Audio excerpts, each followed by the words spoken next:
both a philosophical thing in the way that the music comes across, in the way that it's made. It comes from the heart. We were dancing on a boat. And it's real. And this food comes from the heart, and it's real too. Like, I mean, I'm sitting here prepping this bed, and like the sweat comes off of my forehead and it goes into there, and it's the same thing when they're making the music. All I'm doing is doing something that comes really naturally and something that I need to do. Like, regardless of whether I was making money at it, I would always write songs and sing because it's a need that I have. It's something that completes me.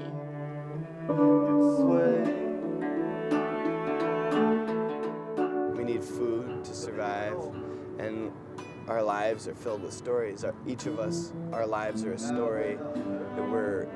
We crave stories, we're inspired by stories. So like folk music is just this expression and this sort of, this organic thing.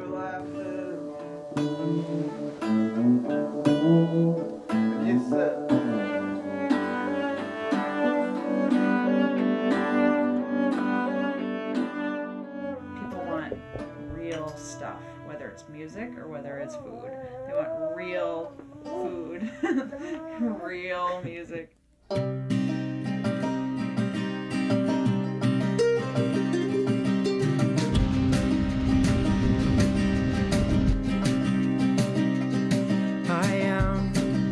I am Phil Terra. I was born a farmer's son. My father, he taught me how to sow. Told me that the land could teach me how to grow. If I could keep open my heart, never be apart from the ebb and flow of life. We are so disconnected from our food. We are so disconnected from the land.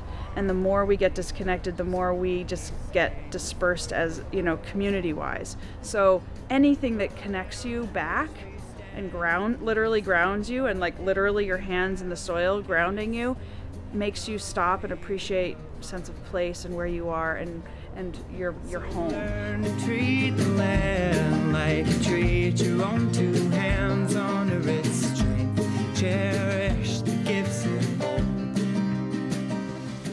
We are that model for people, and that they kind of take a leap of faith. I mean, farming's not exactly the most lucrative seeming career, and we've lost so many farmers in our country over the last 30, 50 years. And so we really hope that we can show that we are like making small-scale farming in particular a viable option for a family.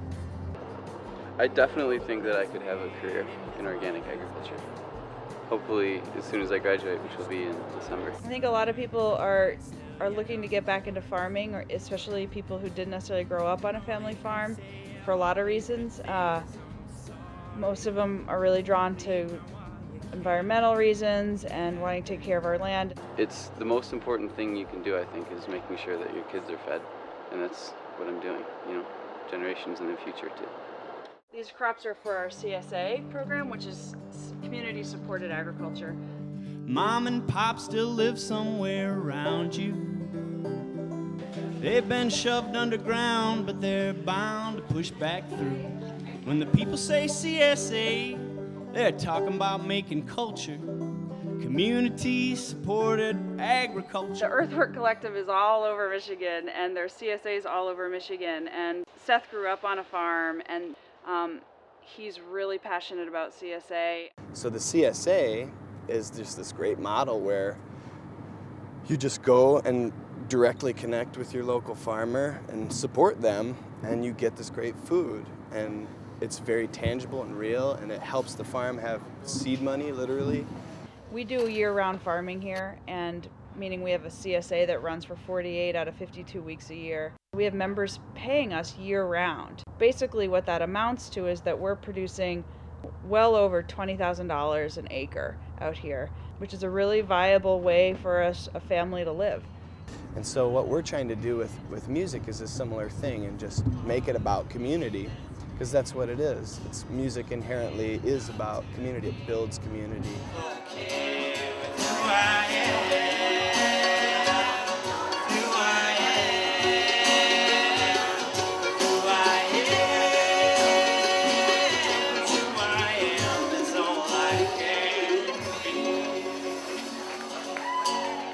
Cool because you're bringing all different kinds of people from the community together, and they sit down in that heart space that the music's making them feel. You can really make so much change happen when all these people are in one place, and you can say so much. We had this community that sort of showed itself to all of us. And so when I put out my first album in 2001, I decided to call it Earthwork Music, the label on it. Instead of calling it Earthwork Records, though, I wanted to call it Earthwork Music and just let it be music instead of a record company. Like, I have found completely that the farmers and the musicians are linked up. Like, we're one and the same, and we admire each other equally, and that's what's so fun about, like, being a folk musician and getting involved with the farmers. Like, once we started getting more involved with the whole farming community in Michigan, we were like, oh man, these guys are rock stars, you know? Like, these guys are doing the real work. The only one who knows what I'm talking about is Hollywood. It's an equal trade. When I get to play a show and I see my friends who are farmers dancing, and it's like, I'm like, oh man, I could give them something back, because what they're giving me is just like irreplaceable. It's just, you know, the best thing in the world. And our children and our children's children, you know, they're offering a new way. A lot of wildlife. I think each one of us is a different door to the house, and if you knock on one door, you're going to have a conversation with someone, and that'll lead you into the house, and we'll all be in there, you know. I mean, the reason that we chose to kind of try and create Earthwork Music, one of the main reasons was because we couldn't find a place in the music industry, and just along the lines of a lot of other industries that are slowly falling apart and failing, you can see that they're not sustainable. A lot of the work that the Earthwork folks and Seth has done has been to promote the importance of community, and what's better to connect people than through food. And so when people can literally be part of a farm because it's where they get their food, and then it becomes part of their community and where they socialize and all that, is just a perfect fit. It's like so many of the people that are really concerned about food issues and therefore are directly involved in farms or farming, and also tend to be people who are really fun-loving and into this whole wanting to be conscious of preserving our local culture and having that stay alive through us doing our own things. We are responsible for being a part of our community, and we can do good work, and we have that option, we have that opportunity to engage in meaningful work in our own communities, and it matters. Oh, my lion, don't you be so sad. No, you've got the powers of healing in your hands. And oh, my sweet boy, don't you dare give up.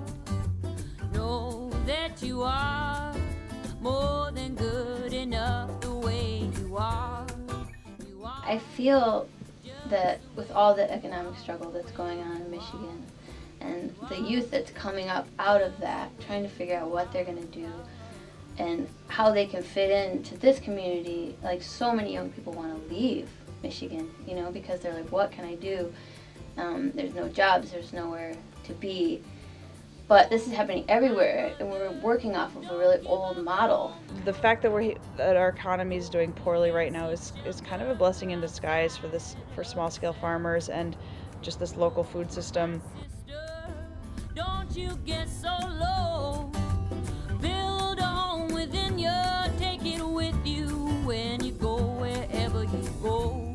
There you create strength in your community by sort of saying, we're going to work toward having everything we need around us. It suddenly makes sense to a wider range of people to want to buy locally. All of those things coming together puts us in a really good position to grow this small-scale farming movement. And when you have two groups that are having the same goals, but they're coming at it through music and culture and then through food, and so we just constantly overlap with each other and really support what we're both all doing. And maybe like across the country, we're not totally known across the board and on the big radio stations, but the seeds that we're planting are growing, and they're growing healthy, you know, and it's the same thing as with farming. It's like if you have the good seeds and you're taking the time to grow it right, then it's going to be a good plant. We have to be creative and not lose our spark, not lose the light in our eyes, and not forget that this can be done, and it has been done. In time this too shall pass. You gotta rise up singing. You know, trouble ain't built to last. It's really a special thing that we have in Michigan right now, honestly. It's beautiful.